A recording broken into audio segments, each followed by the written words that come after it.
we're living it up on a Friday night as we get set for CT Sports Now. Could be the best night of the week. Well, we love Certainly in Fridays. the fall. Yeah, Football all over the state. Yeah. Kind of an odd schedule. It's, the CCC off tonight. Some of the big FCAC games we played over the weekend. The SEC playing a bunch of games against either ECC teams or SWC teams. Right. I'm going to get all letters of the alphabet before this day is over. Alphabet soup. Anyway, Mark Robbins, Noah Finns coming at you from the studios at Sacred Heart University. Did you have fun tonight? I always have a good time. Weather's nice, so you're not too Yeah, cold. feeling You're a not- little bit of not fall having on the air. Dealing with any rain or anything, so it makes for a really enjoyable time. All right, so let's get right to it. Why don't we? All right, the big game. Everyone anticipating the number one team in the state, Darien. Can Staples give them a game? Staples coming off that loss to Richfield. This is an opportunity for Staples to make a statement against Darien, a team that just doesn't seem to lose. Rob Trifone, head coach Darien, the Blue Waves, says, bring it on. We'll take on anyone. And this is what we do. We score. Already up 7-0. Now they're keeping Staples from scoring. Kevin Groon comes in on the sack here, and that Blue Wave defense was on fire, helping get the offense the ball. Jack Joyce, at quarterback. You can't give him time because this is what he does when he gets it. Brian Minikis with the touchdown reception, and the Blue Wave up 14-0 at that point. Blue Wave rolling again, trying to get a drive together before the end of the first half. Joyce, well, he sees room to run it, so he's going to run it. 26 yards he picks up here as he's finally taken down. Then he's going to throw it. So precise. Watch him find Nicholas Green, who climbs the ladder and pulls this one down, gets it to the 3-yard line, and it sets up a touchdown pass to Green with just 8 seconds to go in the first half. Boom, touchdown.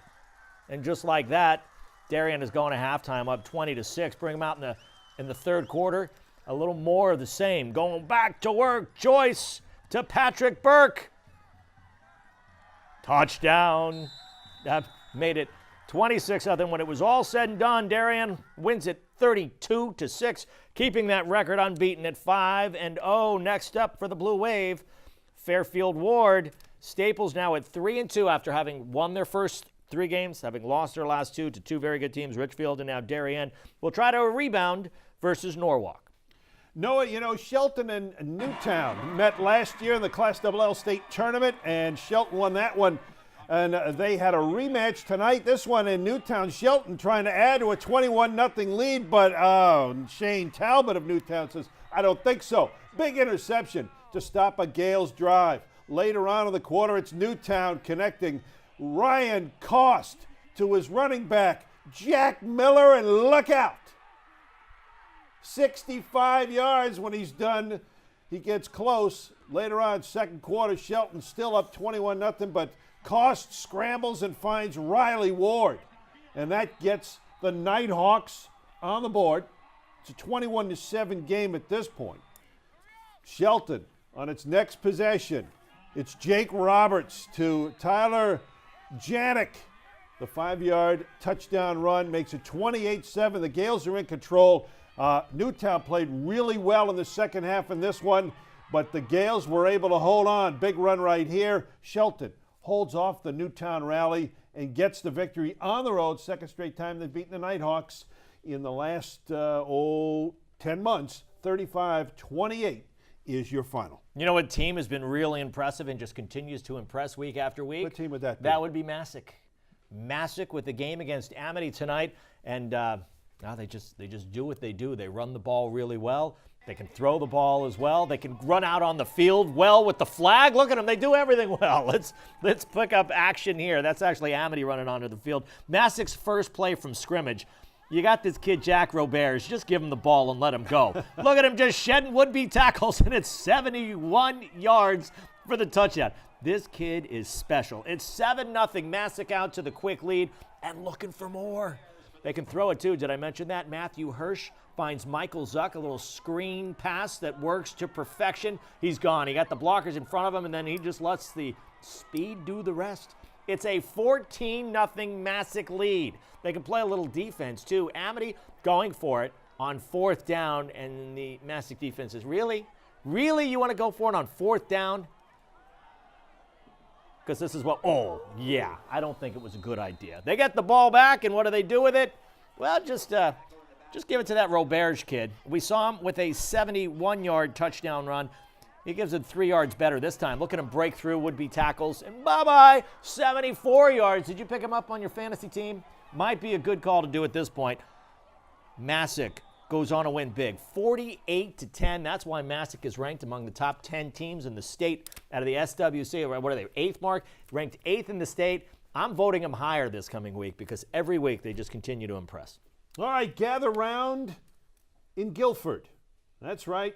Gather round, whether you are a cheerleader, whether you're a fan, whether you're a player. Brookfield and Guilford in a pretty good one. Late second quarter, it is scoreless, but Brookfield's Liam Carroll to James Levi. It's not 501, it's number 16 scoring. And a 7-0 lead for the Bobcats at the break. This one turned into a bit of a shootout in the second half as Guilford got the passing attack going.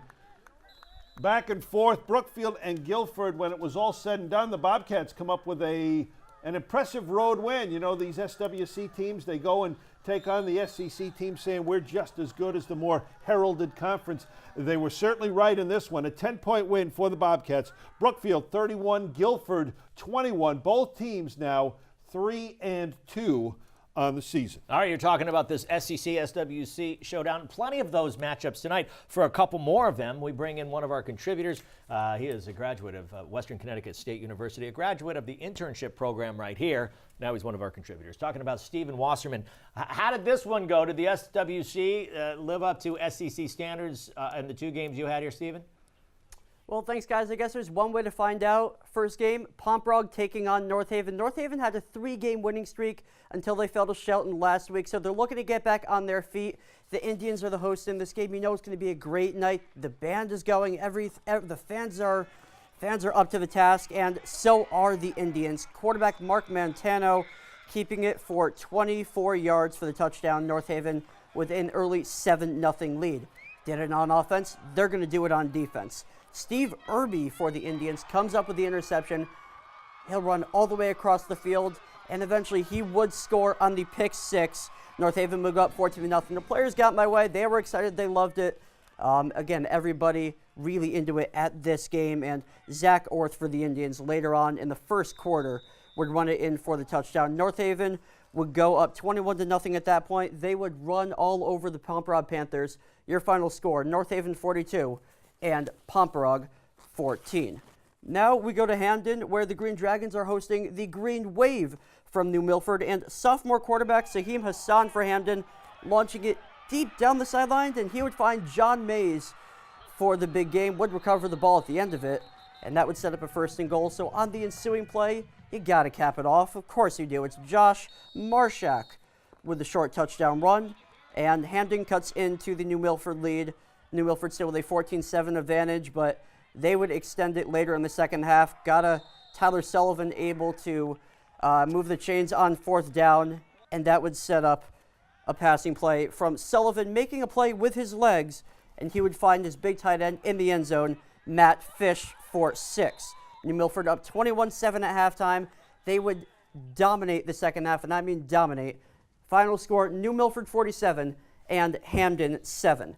Well, this coming week, New Milford will take on Weston, and Hamden has a bye this week, so they're going to look to get back on their feet in just a couple of weeks. Guys, back to you. All right, thanks so much, Stephen. Very nice stuff. You know what? We are only getting started. It's going to be a lot of fun the rest of the show. Were you going to say we've only just begun? Were you going to quote Karen Carpenter? I was going to sing, but then everybody would turn off the set. All right, we're going to take care of the news when we come back. New Fairfield, New Haven. We'll check out Groton. This Fitch team has been so impressive. How did Fitch and the Falcons play tonight? They showed up. They showed up all right. We'll have that. It's all coming up next after this commercial break here on CT Sports Now.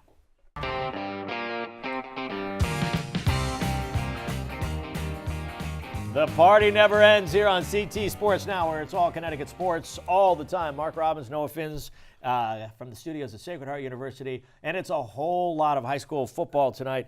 More of this action, SWC, SEC. Yeah, matchups, these Mark. crossover games, these out-of-conference games. I like it. Yeah. It's kind of like a preview of what could happen in the state. Right. Certain matchups and things like that, and you just get to see schools that don't always play each other, like Hillhouse and New Fairfield. They don't always get together, and they did in New Haven in this one, and Hillhouse's Neil Ely He liked running against the Rebels, or he liked running around and past the Rebels.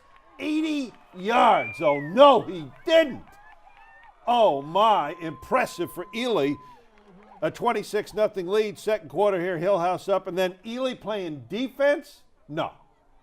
Yes. Oh. Gets the interception. And a sweet return. And boy, that Hillhouse defense shutting down the Rebels throughout this game. You want some more pass coverage? Corey Pollard knocking the ball away. That's all you got to do when it's fourth down, because then you get the ball when you know, on the change of possession. And then how about a fake punt? Terrell Watts to Nasir Brown. Oh, and another nice little move. And that will set up another score. And Hillhouse gets the victory, 34-0. A little more than academic, as the Academics get the shutout. All right, let's check out another New Haven school against another SWC school. Talking about Creed, Whitney Career taking on Weston. Weston coming out on the field, fired up in this game that was back and forth.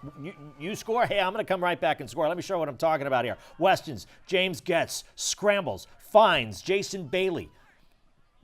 And there he is, diving for the touchdown, and Weston is out to a 6-0 lead, but Career goes right back to work. The running back, Jonathan Anderson, he gets it all the way down to the 1-yard line, and from there, Tylen King is able to punch it in for the touchdown, and so it's a 7-6 lead with Creed, Whitney, Career out in front. But Weston's going to get the ball right back. On the kickoff, return for a big gain by Scott Payton. He gets the ball all the way to the 20-yard line. And from there, Weston is able to finish the job. Getz finding Baisley again, and Weston is up 14-13. That was after the 2-point conversion. Creed's coming back. Captain Nicholas May takes the ensuing kickoff, and a couple nice moves. You got to bring him down when you got a chance. An arm tackle's not going to do it there. Down the sideline he goes for the touchdown. So how's that for responding? Like I said, it was anything you can do, I can do better. But at the end, Weston did it best, winning 36-27. So a big win for the Trojans over the Howland Wolves. 36-27 in a game not at all lacking for offense. Not at all whatsoever. And we're going to continue on with our correspondence and bring in a man, again, who hibernates 6 days a week and just wakes up for we a saw Friday him night. this week. We saw him a couple times this week. I know he did, and he did a wonderful job, kept my seat warm. Yes. I appreciate that very much. Daniel Zampano, you got a couple of good ball games for us, right, Daniel? I did. Once again, coming out of the cave, exactly. For all those Connecticut high school football vets out there, you've been here a long time. If you go back to the early 90s, there used to be a league called the Coastal League. It broke up in the early 1990s. And Hamden and Bunnell used to play in that league a lot, and they haven't played since. So tonight, they get to renew the rivalry, and 25 years in the making, if you will, down at the Surf Club in Madison. How about it? A little windy down there. As we said, Hand coming in at 4-1. Bunnell's 3-1. This is a good matchup. Opening kickoff of the second half. Hand, they're not going to like this to start out. They're already up 13-0, but they get it to Tariq Smith, and where did he go? Oh, there he is. Okay, he breaks this one all the way for the score. Look at the speed on that. They had their jaws dropping down at Hand.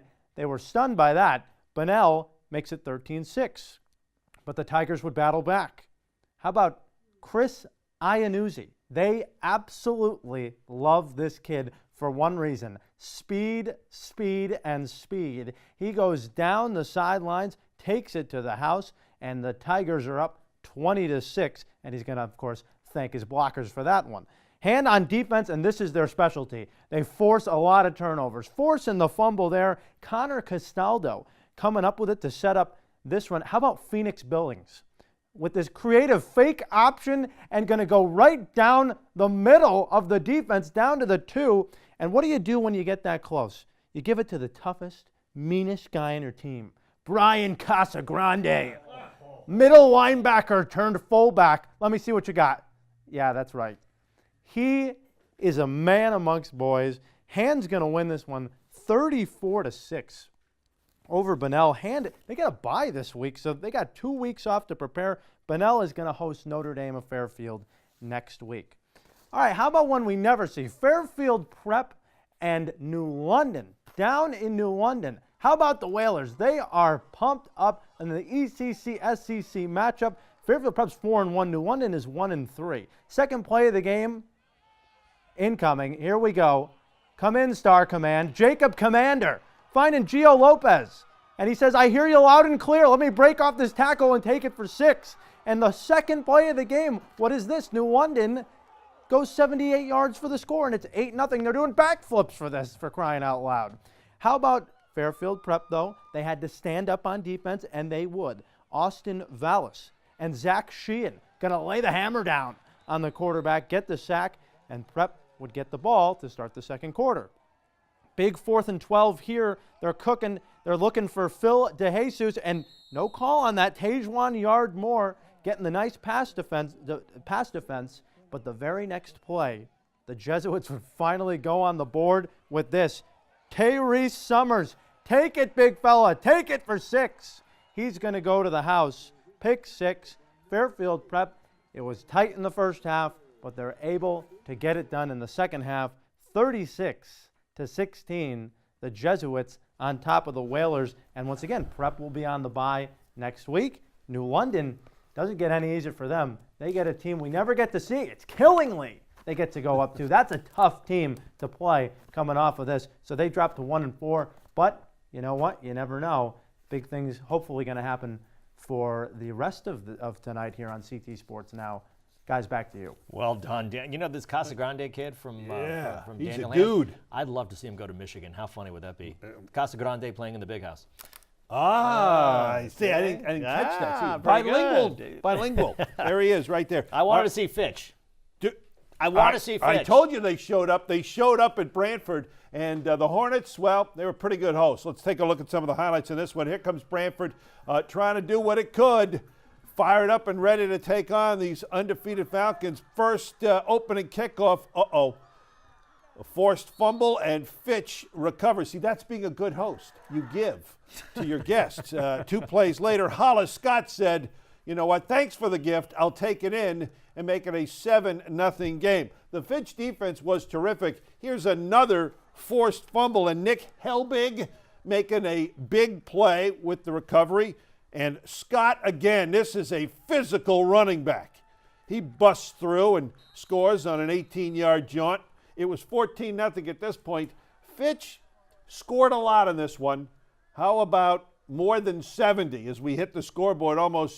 Lights almost went out on our scoreboard. 72-26 when it was finished as the Falcons take care of Branford. All right, we're going to take a quick break. When we come back, though, we'll check on teams at East Lyme, Fairfield, Reading. We continue our romp throughout Connecticut. Stay with us. We'll be right back with more here on CT Sports Now.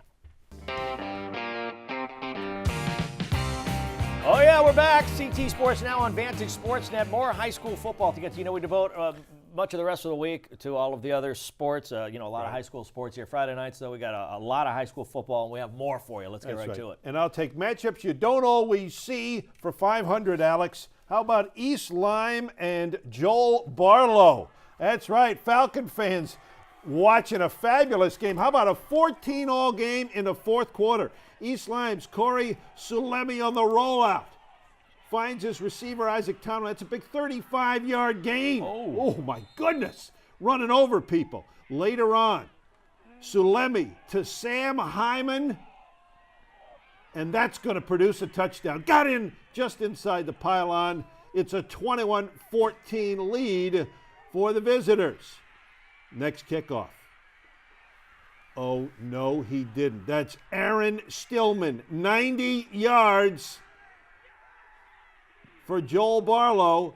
The Falcons go for 2. They don't get it, so East Lyme's up, and they add to it. Tomlin with a 3-yard touchdown rumble. It's 28-20. East Lyme is leading it, and that is your final. East Lyme, how about that? That was a tremendous game. And the Vikings get the victory 28-20, Noah.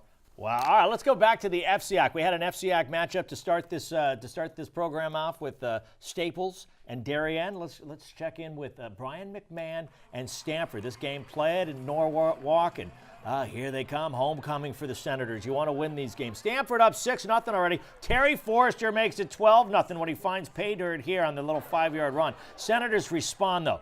Chris Druin to Justin Ford, touchdown. That Stanford lead is cut down now to 12-6. McMahon gets the ball back, and again, it's Justin Ford hauling in the touchdown reception there. 13-12, the Senators take the lead, and yeah, it's homecoming, so like I say, you want to win these games. But Stanford responds just before halftime. Forrester on the quarterback sneak. Oh, he's sneaky, all right. He gets in. It's 18-13 Stanford at that point, and that really shifted the momentum. Later in the game, the second half, Stanford is able to put it away. Final score, 30-21. Stanford wins the game, second win of the season. We'll take on St. Joseph next. St. Joseph has a big game against Richfield coming up on Saturday. McMahon will get Bridgeport Central. Terrific game in Trumbull. Trumbull hosting the Bears of Norwalk. We're going to go to second half action in this one, and Trumbull with the lead in the second half. It's 17-10, but here comes Norwalk. Jakari Walker taking this screen pass. Nice gain. That got the offense going. Now, of course, the Bears are down by a touchdown and an extra point in this one. The Walker, again, converting on a third down play, and the offense came up with a little bit of momentum here in the second half. The Trumbull defense doing a good job keeping the lead. They sniff out that short pass. But down the stretch, how about the Norwalk Bears? We weren't there for the final, but they scored a touchdown, went for two, and got it. And the Bears, oh my, over the Trumbull Eagles on the road, an 18-17 victory. Good win for Norwalk. All right, I've got yet another FCAC matchup here with Fairfield Ludlowe at Trinity Catholic. Oh, be loud, cheerleaders. Be loud. Your team scores a quick touchdown on defense, then an offensive touchdown, and then this. Already up 13-0. Nick Malia breaks right through. Is that Amon Green running? Or is that Malia? I think it's Nick Malia. Anyway, watch him. He's going to give it everything he's got to try to get in the end zone. Oh, they say no, he didn't get in. He's down at the 1-yard line. So it took him 3 opportunities to get in, but Trinity's able to do so. Jeffrey Bavona around the outside there, and it's a 19-0 game. So Trinity Catholic was very much in control of this, but give the Falcons some credit here because they never give up. Here, Kevin Quinn fights his way through the pack area and gets into the end zone, but just way too much Trinity Catholic tonight. 40-19 is the final score. Trinity now 2-3. We'll get New Canaan next week. Yeah, welcome to that tough FCAC schedule. Ludlowe will host Greenwich. Speaking of the FCAC, Mark, you got Greenwich and New Canaan playing on Saturday, St. Joe's and Richfield. The Marinelli Bowl. The Marinelli Bowl. Anyway, some good games coming up. All right, we have had a lot of fun. When we come back, we're going to find out just which one of those young men earned and did enough to be part of our play of the night. That's coming up next here on CT Sports Now. I promised we're back, CT Sports Now, with our play of the night, Noah. Our play of the night, sponsored by the Connecticut Department of Transportation. You know the message. You drive, you text, you pay. Don't do it. Anyway, Jack Robert's doing something a couple of times. That is breaking off long touchdown runs. The first one, a 71-yarder. That's what we're seeing here. This sophomore from Masuk High School is really pacing this Masuk team that is undefeated, one of the top teams in the state. There's a 74-yarder. The kid's good. The kid's really good. Anyway, he looks like Herschel Walker. He does look like Herschel Walker. Hurry and Herschel. Anyway, he and Masuk gets our play of the night as Masuk knocks off Amity 48-10. A lot of fun. Hope you've enjoyed the show. We love bringing it to you. Have a great weekend until we see you next time. I'm Mark. He's Noah. Enjoy Connecticut, everybody.